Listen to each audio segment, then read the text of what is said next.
1627년 정묘호란 때, 그때 다른 나라에는 무슨 일이 있었나요? 1627년의 정묘호란부터 인도 무굴 제국까지 같은 시대에 발생한 역사를 입체적으로 반복해서 보시면 역사에 대한 통찰력이 생깁니다. 1627년의 정묘호란은 조선의 역사에서 중요한 전환점을 나타내며, 이 전쟁은 1627년 10월부터 1628년 1월까지 지속되었습니다.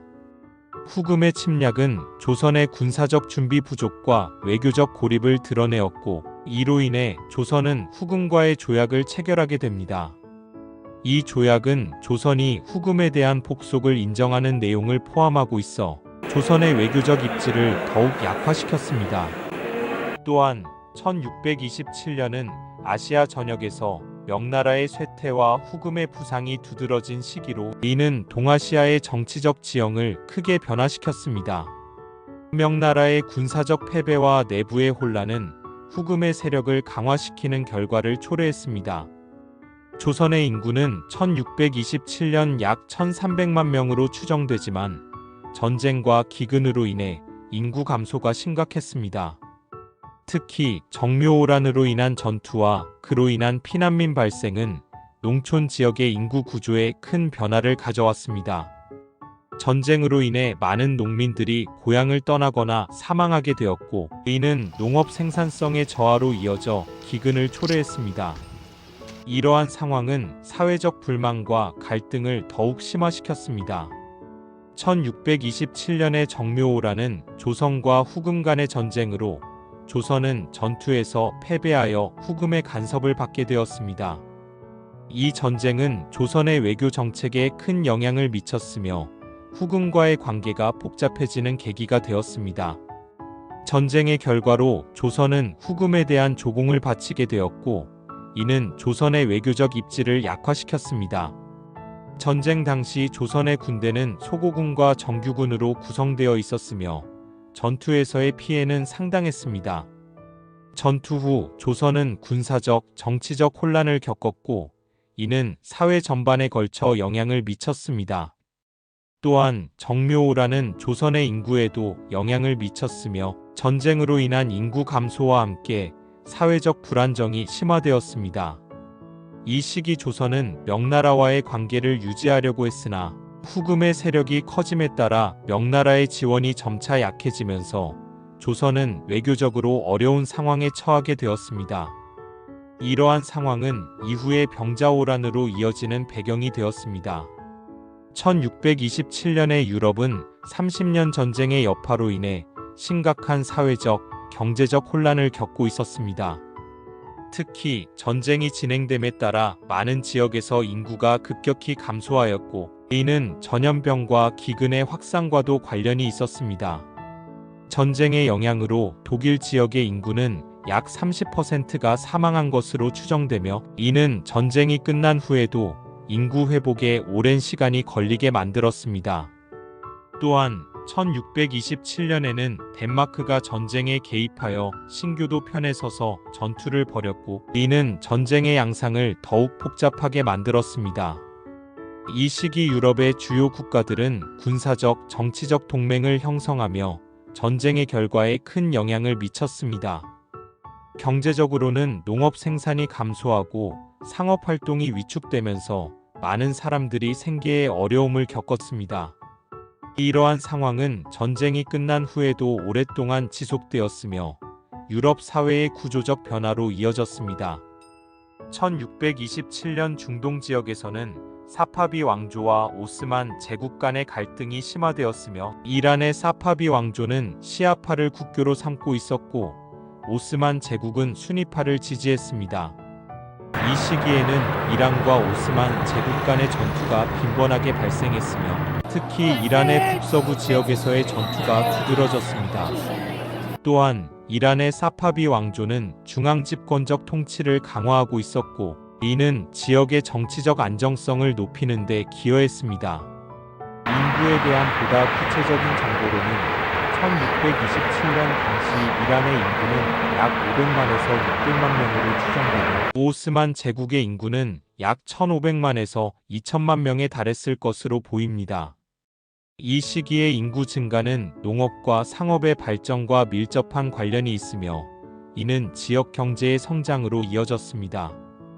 또한 이란과 오스만 제국의 인구는 서로 다른 문화와 종교적 배경을 가진 다양한 민족들로 구성되어 있었고 이는 사회적 갈등과 문화적 교류를 촉진하는 요인이 되었습니다. 1627년 북미에서의 사회상은 식민지, 경제의 발전과 함께 원주민과의 관계에서도 변화가 있었습니다. 영국의 식민지인 버지니아에서는 담배 재배가 경제의 중심으로 자리 잡으면서 노동력의 필요성이 증가했습니다. 이로 인해 아프리카에서의 노예 수입이 활발해졌고 이는 북미의 인구 구성에 큰 변화를 가져왔습니다. 프랑스는 캐나다 지역에서의 식민지 확장을 통해 원주민과의 동맹을 강화하며 모피 거래를 통해 경제적 이익을 추구했습니다. 이 시기에는 원주민과의 무역 관계가 중요해졌고 이는 북미 대륙의 사회적, 경제적 구조에 큰 영향을 미쳤습니다. 1627년의 인구 추정치는 5만 명에서 10만 명 사이로 이는 식민지의 경제적 발전과 이민의 증가에 따른 결과입니다. 특히 영국과 프랑스의 식민지에서의 인구 증가는 농업과 무역의 발전에 기인한 것으로 이 시기 북미 대륙의 인구는 점차 다양해지고 있었습니다. 1627년 남미에서는 여러 중요한 사건들이 발생했습니다. 특히 가이아나에서는 1627년에 노예 반란이 일어났습니다. 이 반란은 1763년과 1823년에 발생한 반란과 함께 가이아나 역사에서 중요한 사건으로 여겨집니다. 당시 가이아나의 경제는 농업에 의존하고 있었고 이는 주로 아프리카에서 수입된 노예 노동에 의해 이루어졌습니다. 노예들은 열악한 노동 조건과 인권 침해에 저항하며 반란을 일으켰습니다. 이러한 반란은 식민지 정부에 큰 충격을 주었고 이후 노예제도와 관련된 정책에 영향을 미쳤습니다. 1627년 당시 남미의 인구에 대한 구체적인 통계는 부족하지만 가이아나 지역의 원주민 인구와 아프리카에서 수입된 노예 인구를 포함하여 전체 인구는 수십만 명에 달했을 것으로 추정됩니다. 당시 가이아나의 원주민들은 카리브족과 아라와크족으로 나뉘어 있었으며 이들은 스페인, 프랑스, 네덜란드, 영국의 식민지 세력에 의해 점차적으로 억압받고 있었습니다. 이러한 사회적 갈등은 식민지적 억압과 저항의 복잡한 양상을 만들어냈습니다. 1627년 아프리카의 주요 사건 중 하나는 네덜란드 동인도 회사의 활동이 증가하면서 아프리카 남부의 무역로가 더욱 중요해졌다는 점입니다. 이 시기에 네덜란드는 아프리카 대륙의 남부 지역에서 포르투갈과의 경쟁을 통해 무역을 확장하고 특히 향신료와 금, 은과 같은 자원을 확보하기 위해 노력했습니다. 또한 이 시기에는 아프리카 대륙의 여러 지역에서 유럽 세력의 식민지적 접근이 강화되었고 이는 원주율과의 갈등을 심화시켰습니다. 사회적으로 1627년 아프리카는 다양한 민족과 문화가 공존하는 복잡한 사회 구조를 가지고 있었습니다. 각 부족과 왕국은 고유한 전통과 관습을 유지하고 있었으며 이들은 서로 다른 언어와 문화적 배경을 가지고 있었습니다. 이 시기에는 아프리카 대륙의 여러 지역에서 상업적 활동이 활발해졌고 이는 지역 사회의 경제적 발전에 기여했습니다.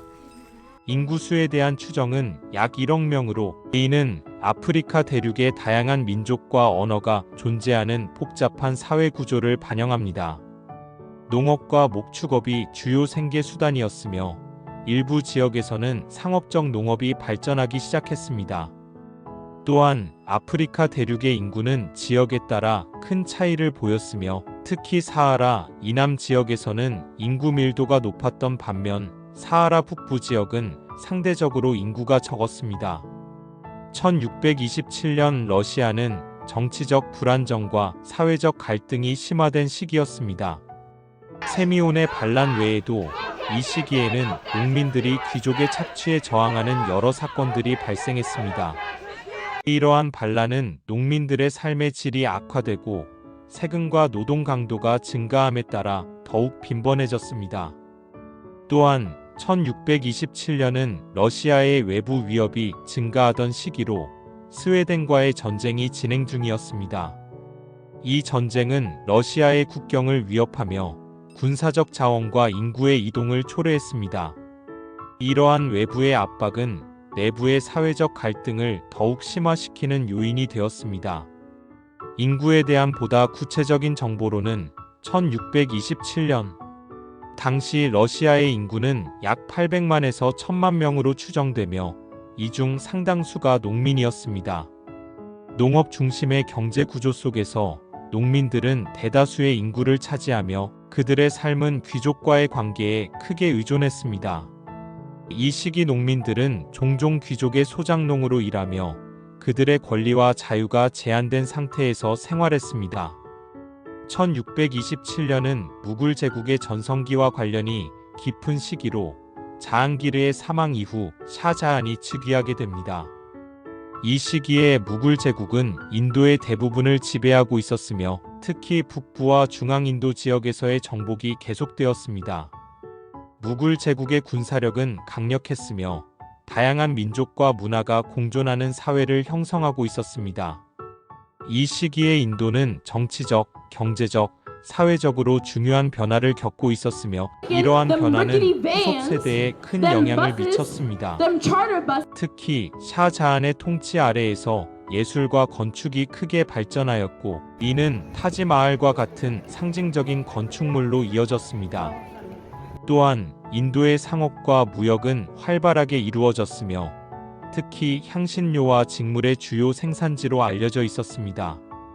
이 시기에 인도는 세계 경제에서 중요한 역할을 하였고 다양한 문화가 융합된 사회적 환경이 조성되었습니다. 구독과 좋아요는 행복입니다.